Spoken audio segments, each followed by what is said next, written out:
नमस्कार, आप देख रहे हैं किसान इंडिया की स्पेशल सीरीज किसान एक्सप्रेस और मैं हूं आपके साथ पारुल यादव।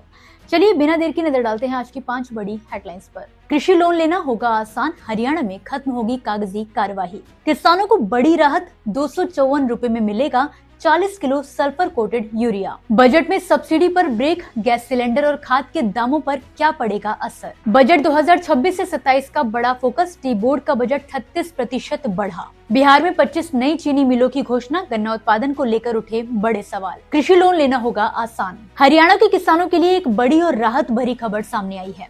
राज्य में कृषि ऋण से जुड़ी सालों पुरानी परेशानियों को खत्म करने के लिए सरकार एक बड़ा सुधार लागू करने जा रही है।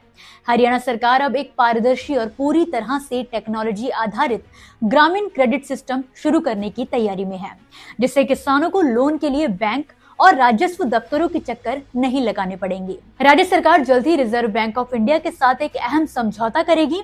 इसके तहत कृषि लोन की मंजूरी सीधे डिजिटल भूमि रिकॉर्ड से जुड़ी होगी।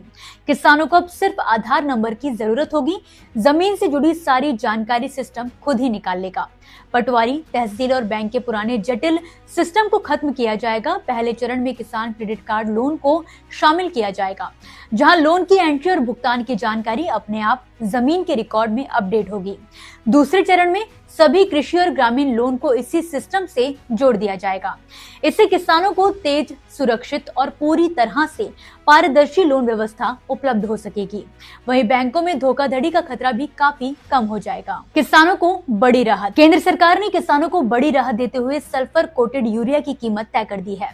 कृषि और किसान कल्याण मंत्रालय ने अधिसूचना जारी करते हुए 40 किलो के सल्फर कोटेड यूरिया बैग की कीमत 254 रुपए निर्धारित की है। ये फैसला उर्वरक नियंत्रण आदेश 1985 के तहत लिया गया और आदेश जारी होते ही लागू हो गया है। ये कीमत चाय, कॉफी और रबर बागान उत्पादकों समेत सभी किसानों पर लागू होगी। सरकार का कहना है कि इसका उद्देश्य किसानों को नियंत्रित और निश्चित दर पर यूरिया उपलब्ध कराना है। तय कीमत में जीएसटी या अन्य कर शामिल नहीं है। जरूरत पड़ने पर इन्हें अलग से जोड़ा जा सकता है। छोटे पैक पर अतिरिक्त पैकिंग चार्ज की भी अनुमति दी गई है। सल्फर कोटेड यूरिया में नाइट्रोजन के साथ सल्फर की कोटिंग होती है, जो मिट्टी में सल्फर की कमी को पूरा करती है। इससे पौधों की रोग प्रतिरोधक क्षमता, प्रोटीन निर्माण और फसल उत्पादकता बढ़ती है। ये नीम कोटेड यूरिया की तुलना में ज्यादा असरदार और किफायती माना जा रहा है। बजट में सब्सिडी पर लगा ब्रेक। बजट 2026 से 27 में सरकार ने खाद्य, उर्वरक और ईंधन सब्सिडी को लेकर बड़ा संतुलन बनाने की कोशिश की है। इन तीनों मदों पर कुल खर्च करीब 5% घटाकर 4.3 लाख करोड़ रुपए करने का प्रस्ताव रखा गया है। सरकार का मानना है कि बेहतर प्रबंधन और वितरण व्यवस्था के जरिए कम खर्च में भी खाद्य सुरक्षा और किसान हितों को सुरक्षित रखा जा सकता है। वित्त मंत्री निर्मला सीतारमन के अनुसार वित्तीय घाटा 2026 से 27 में जीडीपी का लगभग 4.3% रहने का अनुमान है। सबसे ज्यादा चर्चा एलपीजी गैस सब्सिडी में करीब 27% कटौती को लेकर है।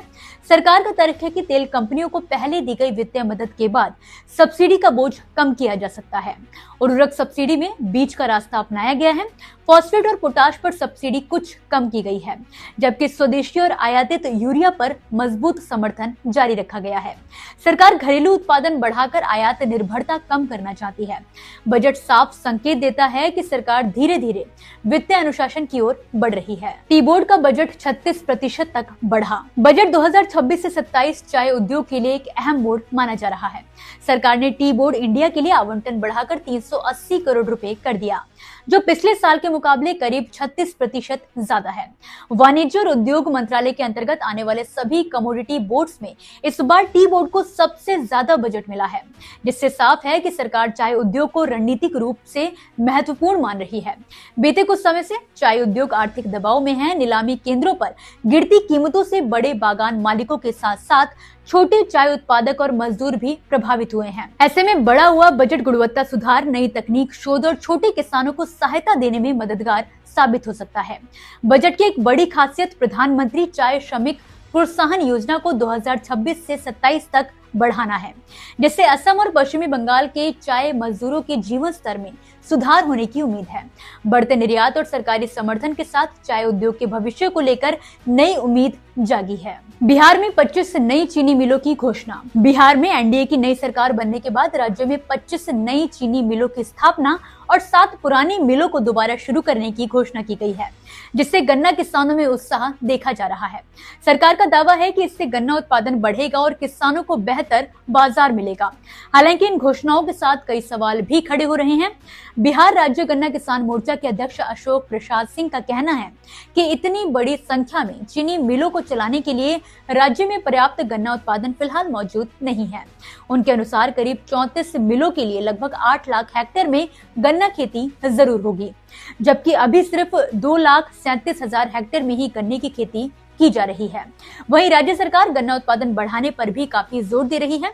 गन्ना उद्योग विभाग के अपर मुख्य सचिव के सेंथिल कुमार ने बताया कि किसानों को गन्ना बीज पर 50% तक का अनुदान दिया जाएगा। अधिकतम 5 एकड़ तक खेती के लिए ये सहायता मिलेगी, जिससे लागत घटेगी और किसानों को सीधा फायदा पहुंचेगा।